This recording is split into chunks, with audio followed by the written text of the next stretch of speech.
Academia por esta invitación y la primera parte de esta actividad, lo que vamos a plantear es un tema bastante didáctico. Es más, de hecho, lo advierto, no está pensado en economistas, está pensado en no economistas, como para ir entendiendo este fenómeno. Entonces, lo que nos interesa plantear es cuál es el tema, cuáles son las causas y cuáles son las consecuencias de los movimientos de capital. Vamos a iniciar por algo que para algunos puede resultar muy aburrido, pero yo creo que es como la base de poder entender de qué estamos hablando, y es empezar por la contabilidad. A veces los economistas despreciamos la contabilidad, pero es la forma de cuadrar las cosas que nos ayuda a entenderlo.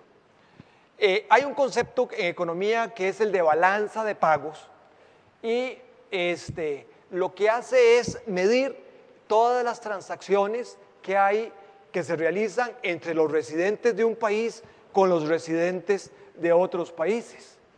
Ahí se miden una serie de transacciones y se agrupan en tres grandes cuentas. La primera cuenta se llama cuenta corriente, que para empezar el nombre está mal puesto, porque cuando uno se imagina una cuenta corriente, se imagina una cuenta de cheques, pero no es nada de eso. Es simplemente para decir que son transacciones corrientes. ¿De qué tipo? Comercio de bienes, exportaciones, que es los dólares que entran por los productos y bienes que vendemos, las importaciones, los dólares que salen por los productos que nosotros compramos al resto del mundo. También hay comercio de servicios, digamos, donde el más importante es turismo. Los turistas que vienen nos traen dólares, nosotros cuando salimos al país a hacer turismo gastamos dólares en el exterior, ¿verdad? En unos casos suman, en otros casos restan. También hay otros servicios, por ejemplo, centros de llamadas aquí, que son empresas que le dan servicio a empresas de otros países, por ejemplo. Aquí hay temas de transporte, seguros, etcétera, etcétera. Hay otro tipo de servicios. Renta es lo que se le paga a factores de producción, pueden ser salarios a no residentes, pero principalmente en Costa Rica son dos cosas: los intereses que pagamos por las deudas que asumimos en el exterior, ya puede ser del gobierno o del sector privado, y también los dividendos que se pagan las empresas que están ubicadas en Costa Rica a sus casas matrices, tipo Intel, tipo las empresas que están en zona franca. Y el otro tipo son las transferencias, que es transacciones unilaterales, es el tico que se va a vivir a Estados Unidos y le manda $300 toda la semana, todos los meses, ojalá fuera todas las semanas, ¿verdad? Todos los meses a su familia en Pérez Celedón. O a la inversa, es el nicaragüense que vive en Costa Rica que le manda dólares a su familia en Managua. Entonces, la suma de todas estas transacciones es lo que llamamos la cuenta corriente. Suma, entonces, transacciones de bienes, servicios, renta y transferencias. La otra es la cuenta de capital. Esta es más que todo de tipo financiero. Es más, se le llama de capital y financiera. Para decirlo en simple, es el traslado del ahorro de un país a otro. Así como comerciamos bienes y servicios, también el ahorro se puede importar y podemos traer ahorro del resto del mundo, o podríamos también nuestro ahorro mandarlo al resto del mundo. Estos flujos pueden asumir diferentes formas. Una forma es inversión extranjera directa. Es cuando una empresa se instala aquí en Costa Rica, cuando una empresa extranjera compra a una empresa costarricense, por ejemplo. También hay flujos de cartera, adquisición de bonos, de acciones, en los dos sentidos. Los ticos comprando afuera o los de afuera comprando aquí localmente. También pueden ser préstamos del sector público, el ICE, el gobierno, algunas instituciones pueden endeudarse en el exterior y cuando traen esos desembolsos hay que contabilizarlos acá. Cuando pagan la amortización que sale, esos dólares también se contabilizan acá. O el sector privado también puede adquirir préstamos o bien otorgar préstamos en el exterior.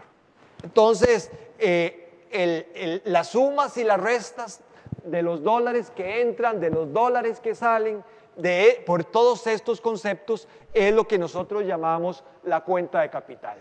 Normalmente esto está referido a un cierto periodo, puede ser un mes, un trimestre, un año, para tener un punto de referencia de esta cuenta.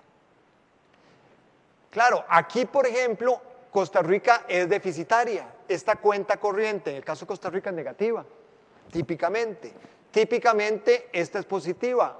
Es decir, por aquí hay salida de dólares, por aquí hay entrada de dólares y depende de cómo se equilibren esos, ¿verdad? Así nuestras reservas internacionales de divisas pueden incrementarse o pueden disminuirse, ¿verdad? Un caso en que el negativo de aquí fuera exactamente igual al positivo de aquí, pues estaríamos diciendo de que las reservas de dólares no cambiaron, se mantuvieron iguales, ¿ah? Y pueden aumentar o disminuir dependiendo de estos movimientos. Estos ya son los números de Costa Rica. Esta es la balanza de pagos semestral que calcula el Banco Central para Costa Rica. Tuvimos una cuenta corriente negativa de 1.624. El comercio de bienes, la cuenta fue negativa de 3.500 millones casi. Nuestras importaciones son mayores a nuestras exportaciones, pero la parte de servicios fue positiva en 2.000 millones, compensa en parte este déficit. Y aquí tenemos la otra parte que es renta y transferencias juntas que sumaron cerca de menos de 200 millones. Esto nos da entonces este monto negativo de la cuenta corriente. La cuenta de capital fue bastante gordita este semestre, véanla con los respectos a los anteriores semestres, y es que el sector público trajo dólares, y aquí fundamentalmente está la emisión que hizo el gobierno en noviembre de bonos y los colocó en el exterior, y también el sector privado, hay inversión extranjera directa de 1.180 millones en el último trimestre del año pasado, y vean que se mantiene más o menos estable. Y el resto fue de 1.627 millones. Vean que es un número muy grande en comparación con los que teníamos los semestres anteriores. Quiere decir que ahí hubo un cambio importante, una entrada de dólares hacia,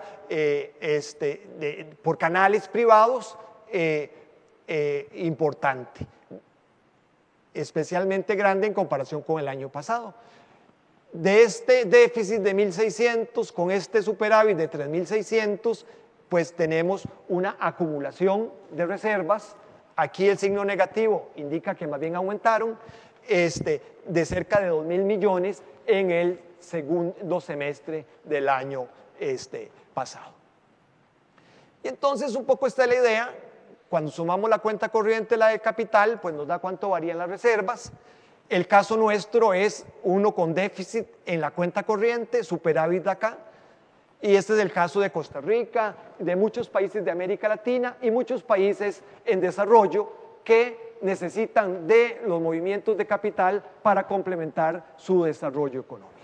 Por supuesto, si uno lo pensamos a nivel del todo el mundo, si hay algunos que están generando movimientos de capital, quiere decir que de alguna parte salen esos movimientos de capital. Entonces, hay países que tienen una cuenta corriente superavitaria,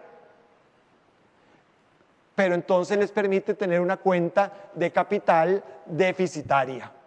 Este es el caso de China, de Japón, Alemania y otros países. Aquí hay muchos países de productores de petróleo que tienen aquí un superávit y pues entonces exportan su capital, son exportadores de capital al resto al resto del mundo. Entonces, esto es una ecuación meramente contable. Bien, esto es entonces como para plantear en grandes rasgos cuál es la contabilidad, porque entendiendo esta contabilidad, eso le ayuda a uno a entender lo que sigue.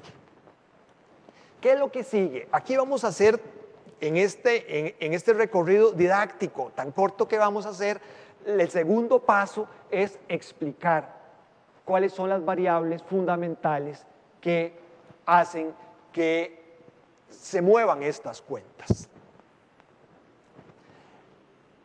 Y vamos a pensar en las dos grandes cuentas, la cuenta corriente y la cuenta de capital. La cuenta corriente, hay muchas variables que la afectan, pero una de la mayor importancia es el tipo de cambio. Y yo aquí le agregué una calificación, es el tipo de cambio real. Todos estamos acostumbrados a entender qué es el tipo de cambio nominal.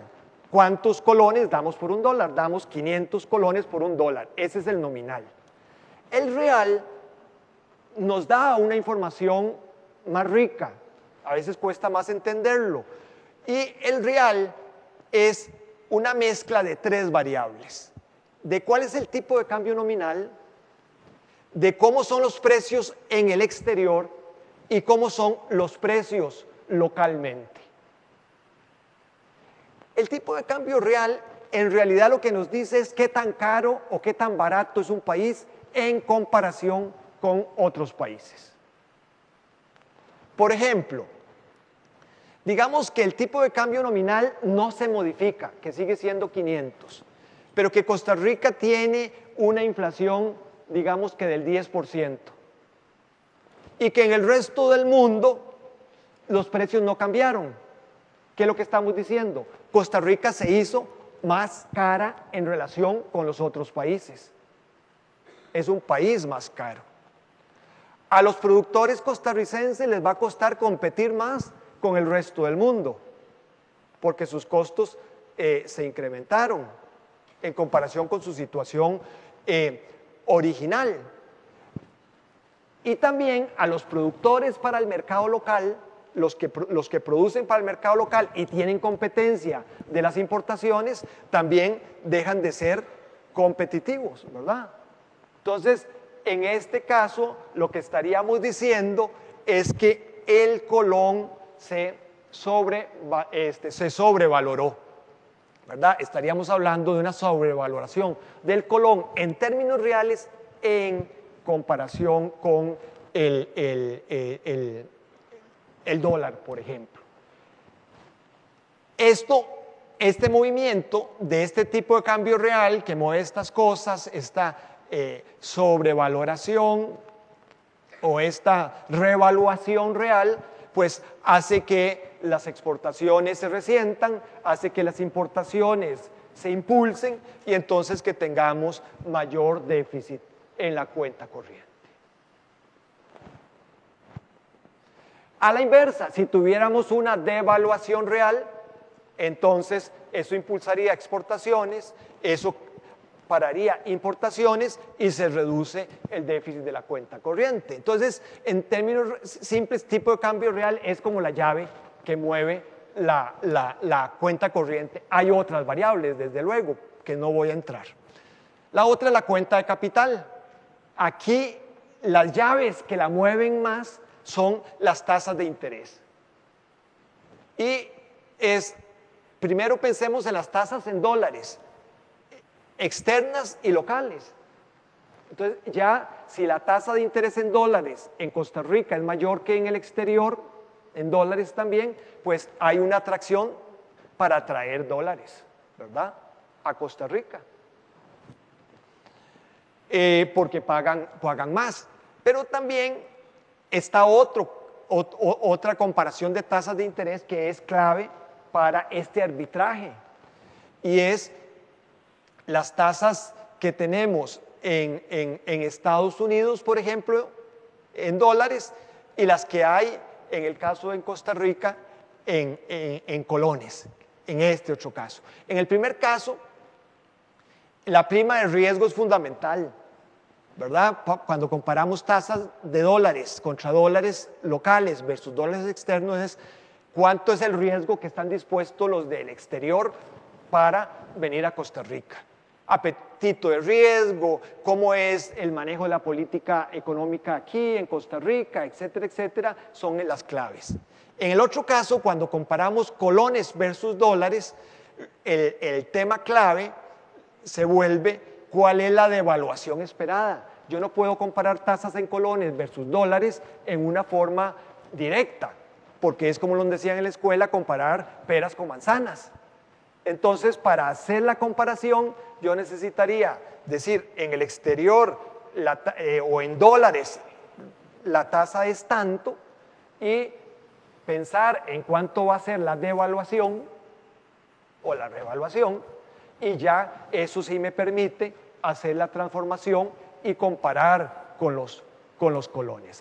Si lo que tenemos, por ejemplo, es que la tasa, pensemos como estuvo en algún momento, la básica en 11%, y la tasa en dólares andaba como en el 1%, y si estábamos pensando de que la devaluación iba a ser 0, pues entonces eso necesariamente lo que estaba estableciéndose es un sistema de incentivos, un incentivo para que personas del exterior que tenían dólares en el exterior los pasaran a colones, los trajeran a Costa Rica para convertirlos en colones, para comprar títulos que dieran tasas de interés cercanas al 11%.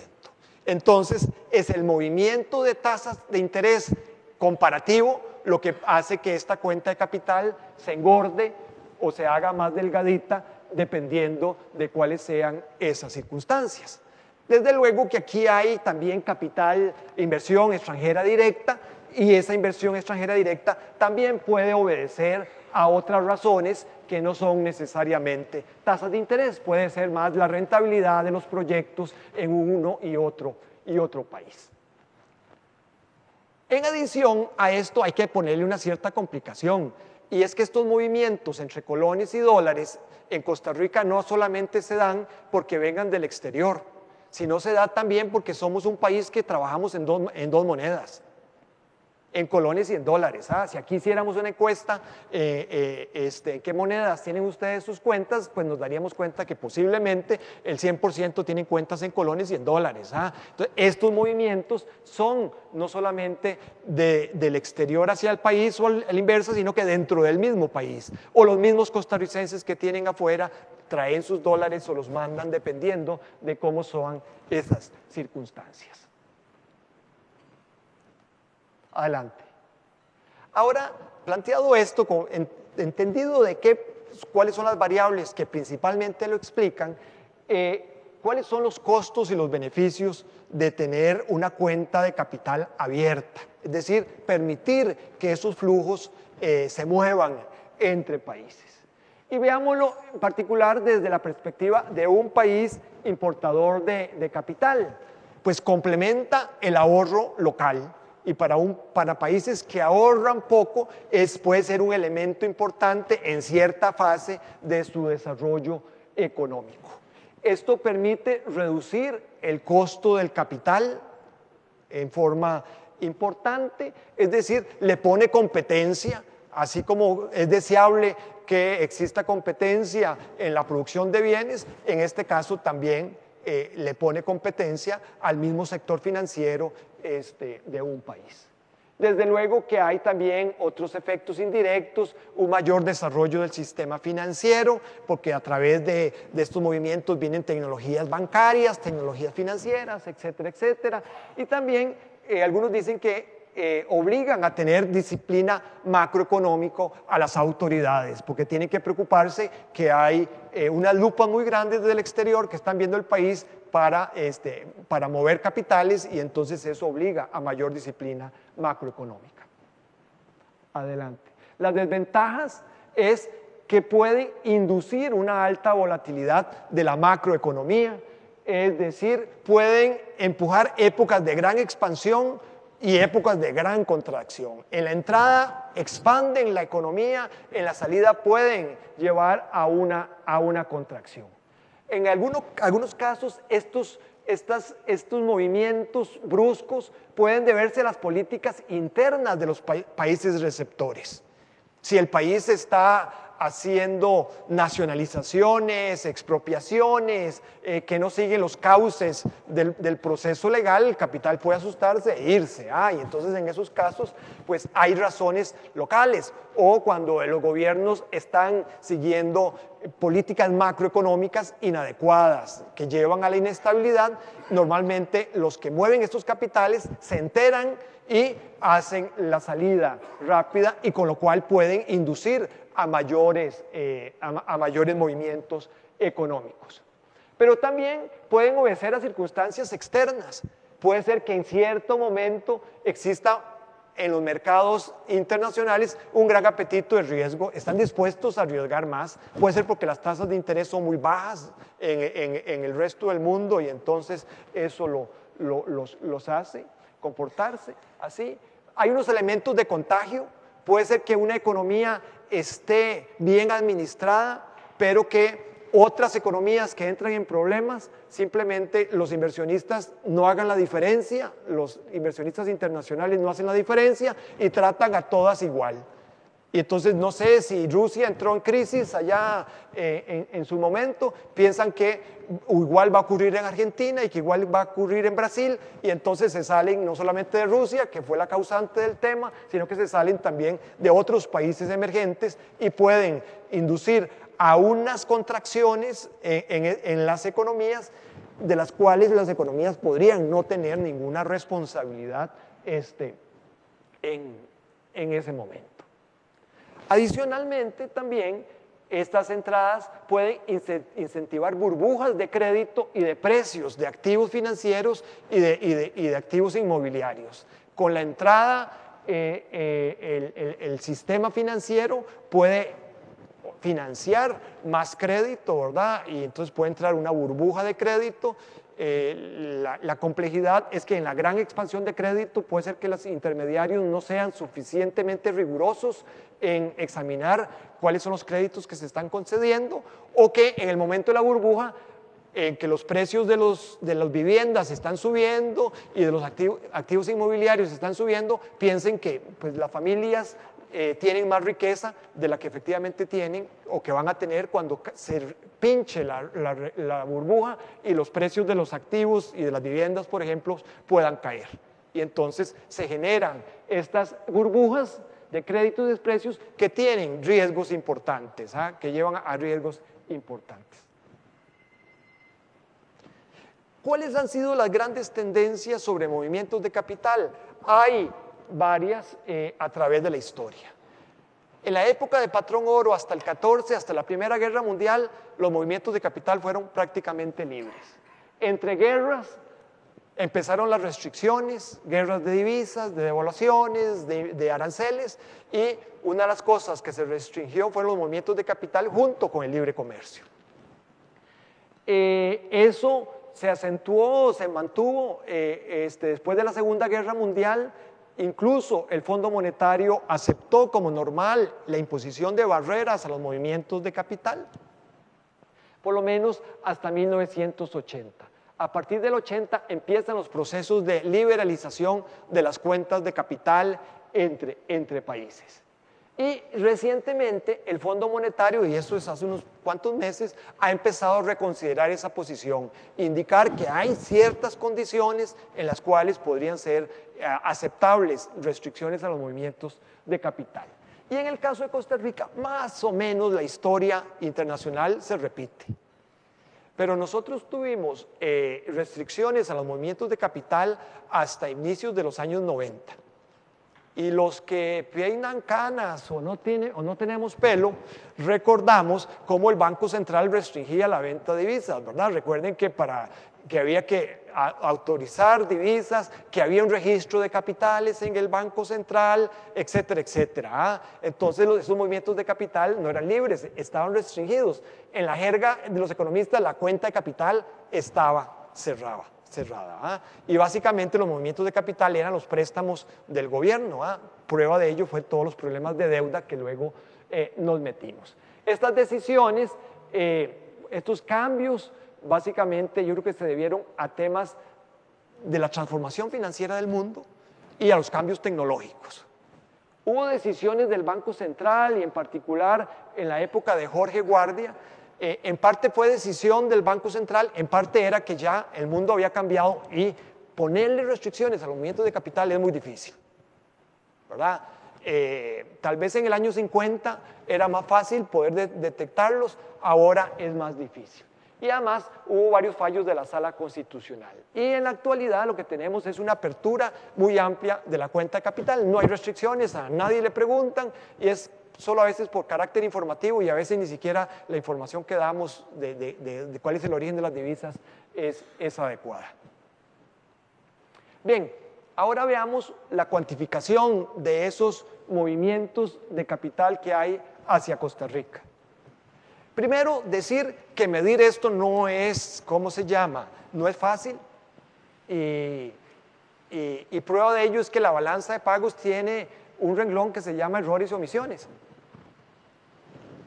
Siempre las mediciones son difíciles y eso ocurre en todos los países y ocurre aquí también en Costa Rica. Entonces, esos datos que vamos a dar de cuántos son los movimientos de capital para Costa Rica, tomémoslos con muchas pinzas como algo indicador de grandes tendencias. No vamos a poner las manos al fuego por eso. Adelante. Adelante. Aquí tenemos cuánto ha sido la cuenta de capital de la balanza de pagos como % del PIB. Vean que desde el 99 al 2012 ha fluctuado, hemos tenido épocas de gran afluencia, épocas de menor afluencia. En el 2007, el año previo a la crisis, teníamos una gran entrada de capitales, el 13% del PIB, y el año pasado tuvimos una afluencia importantísima del 12%. Ahora, estos además, estas magnitudes son muy grandes en comparación con otros países. Costa Rica es un país muy abierto a los movimientos de capital desde el punto de vista jurídico, desde el punto de vista que no hay restricciones, pero también desde el punto de vista de los movimientos que ocurren con gran magnitud. Este es ya a nivel semestral desde el 2007 hasta el segundo semestre del 2012, que fue en el segundo semestre del 2012 donde sí tuvimos una entrada extraordinaria de capital para la balanza de pagos. Ahí fue extraordinario. Y aquí lo podemos ver segregado, ¿verdad? En verde es la inversión extranjera directa, que se mantiene como cerca de 1.000 millones por semestre y es bastante estable, lo cual es usual. Estos movimientos obedecen más a razones de largo plazo. En rojo es el sector público. Estos ya son los netos, ¿verdad? El sector público que no ha tenido una participación muy importante, vea que ha estado cerca de cero, pero en el segundo semestre sí tuvo una entrada importante que ya mencionábamos. Y en este amarillo mostaza es el privado. Aquí dos cosas. Uno, gran fluctuación, ¿verdad? Esto es algo que se mueve mucho cada semestre y además la gran entrada del segundo semestre que fue clave. Este es el punto, junto con el sector público, lo que hace la gran atracción de capitales del año pasado. ¿Cuáles son factores externos asociados a esta entrada de capital? Bueno, una economía mundial creciendo a 2 velocidades.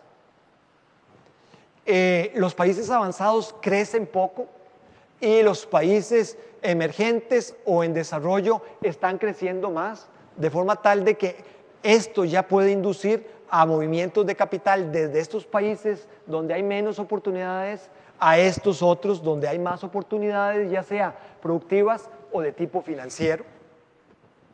También las tasas de interés. Vean, aquí tengo LIBOR a 6 meses y está desde el 2000 hasta diciembre del año pasado y vean que pues estamos en los niveles más bajos de la historia financiera, y por lo tanto entonces en los países desarrollados hay pocas oportunidades de lograr inversiones financieras rentables con niveles de riesgo aceptables. Junto con esto, pues hay políticas monetarias en los diversos países expansivas tratando de reactivar estas economías, y aquí vemos el caso de Estados Unidos, donde aquí tenemos M1 o M2, agregados monetarios, de cómo han estado creciendo en forma extraordinaria en comparación con lo que lo hacían en el pasado. Para decirlo en forma más popular, la Reserva Federal está llenando a Estados Unidos de dólares para ver si se reactiva la economía, pero de paso está llenando el mundo, ¿verdad? Y parte de esos dólares nos tocan a nosotros. Es decir, estamos en un proceso que no somos únicos, sino que formamos parte de unas corrientes de mucho más, de mayor nivel, que es de nivel mundial. Y aquí uno lo ve también ya propiamente con lo que son los flujos de capital a los países emergentes como proporción del PIB. Este es un gráfico del fondo, y aquí lo tenemos desde el 90 hasta el 2012, y vean que hemos tenido pues movimientos. Este es la caída después de la crisis, que todo el mundo se asustó, pero se han reactivado esos movimientos de capital. En verde es la inversión extranjera directa, que vean que hay flujos muy importantes, pero también en rojo son los movimientos de portafolio, que también se han reactivado a nivel mundial. Y América Latina no ha sido ajena a esto. Aquí vemos, aquí está la historia desde el 80 hasta el 2011, cómo después de la crisis también hemos sido receptores en América Latina del ahorro del resto del mundo, tanto como inversión extranjera directa, que no es un fenómeno solo de Costa Rica, sino que también de América Latina, y también del resto, que son movimientos de capital de menos plazo. Entonces, hay el ambiente para que eso ocurra. Tenemos las circunstancias internas para que eso ocurra. Pues tenemos un déficit fiscal importante, después de un superávit en 2007 y en 2008, ahora tenemos un déficit que es importante. Estamos hablando de cerca del 4%, y ya lo llevamos en 4 años seguidos, y ese déficit hay que financiarlo. Aquí tengo cómo la riqueza financiera del país ha ido creciendo.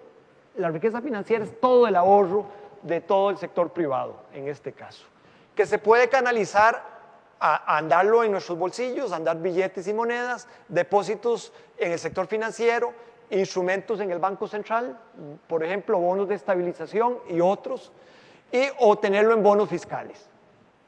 Y vemos aquí, concentrémonos en el año pasado para no ser muy larga la historia, esta barrita en morada es cuánto creció en bonos, y creció un 86% en el sector privado, en tanto que la riqueza había crecido en un 19%. De forma tal de que aquí lo que tenemos es que hay una importante absorción del sector público, del ahorro, para colocarlo, para financiar su déficit a través de la colocación de bonos. Y entonces eso empuja. Tenemos que el diferencial de tasas en dólares locales versus LIBOR, por ejemplo, es positiva, ¿verdad? Anda como en 1,5, pero digamos no es excepcionalmente diferente de otras épocas que hemos tenido. Claro, aquí tuvimos algunas han sido negativas, pero esto no es tan diferente. Lo que sí resulta diferente e importante es cuando vemos el premio por invertir en colones.